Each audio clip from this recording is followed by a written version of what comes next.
Hi friends, எல்லாருக்கும் வணக்கம். வீட்டில் இருக்கிற பிஸ்கட் வச்சு இன்னைக்கு நம்ம பேக் பண்ணாமல் ஒரு கேக் செய்ய போகிறோம். எப்படி செய்யணும்னு வாங்க பார்க்கலாம்.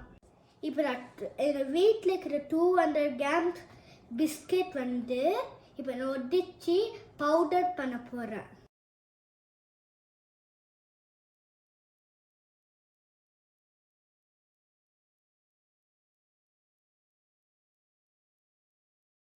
இப்போ நான் பவுடர் மாதிரியே செஞ்சிட்டேன். இப்போ நான் இந்த பவுலில் போட போகிறேன்.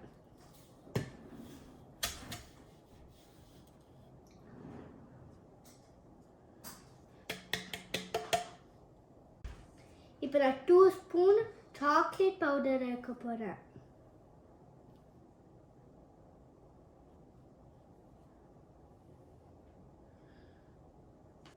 இப்போ நான் 3 ஸ்பூன் பட்டர் போட போகிறேன்.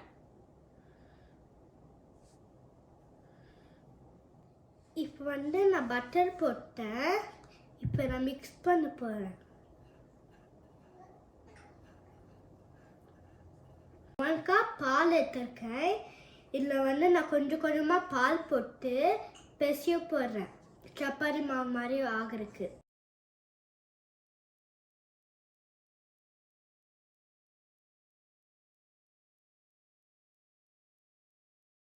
இந்த சர்க்கிள் மாதிரியே செய்யறதுக்கு என் அம்மா ஹெல்ப் பண்ணாங்க.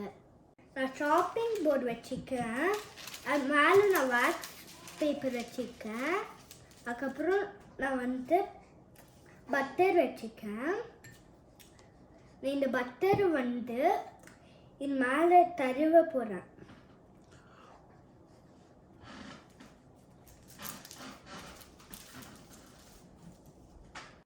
பெருசு இப்போ நான் ஸ்ப்ரெட் பண்ண போகிறேன்.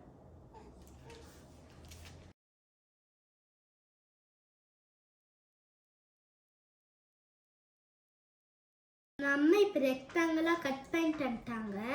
இப்போ அது மேலே நான் விப்பி க்ரீம் போட போகிறேன்.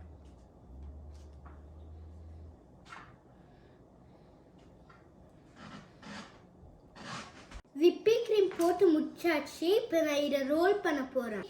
நான் ரோல் பண்ணிட்டேன். ஆனால் இது கொஞ்சம் ஒதிஞ்சிச்சு. ஆனால் கூட நான் அட்ஜஸ்ட் பண்ணி ஃப்ரிட்ஜில் வைக்க போகிறேன். 3 hours ஃப்ரிட்ஜில் வைக்க போகிறேன். ஃப்ரிட்ஜில் வெளியில் எடுத்துட்டேன்.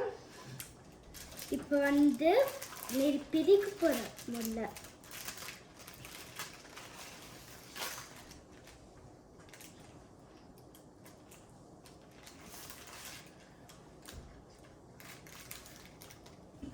இப்போ நான் விப்பிங் க்ரீம் போட்டு அது மேலே சாக்லேட் போட்டிருக்கேன்.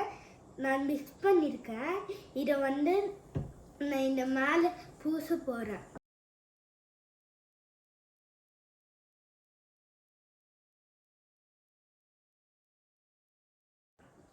இப்போ நான் டெக்கரேஷன் பண்ணி முடிச்சிட்டேன். இப்போ இதை நான் கட் பண்ண போகிறேன்.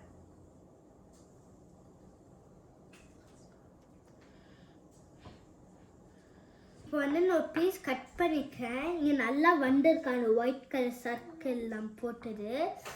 இப்போ நான் இதை டேஸ்ட் பண்ணி பார்க்க போகிறேன்.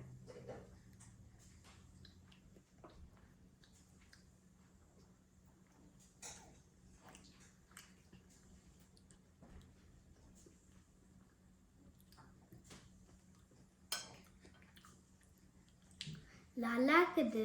உங்களுக்கு இந்த வீடியோ பிடிச்சிருந்துச்சுன்னா லைக் பண்ணுங்கள், ஷேர் பண்ணுங்கள், சப்ஸ்கிரைப் பண்ணுங்கள்.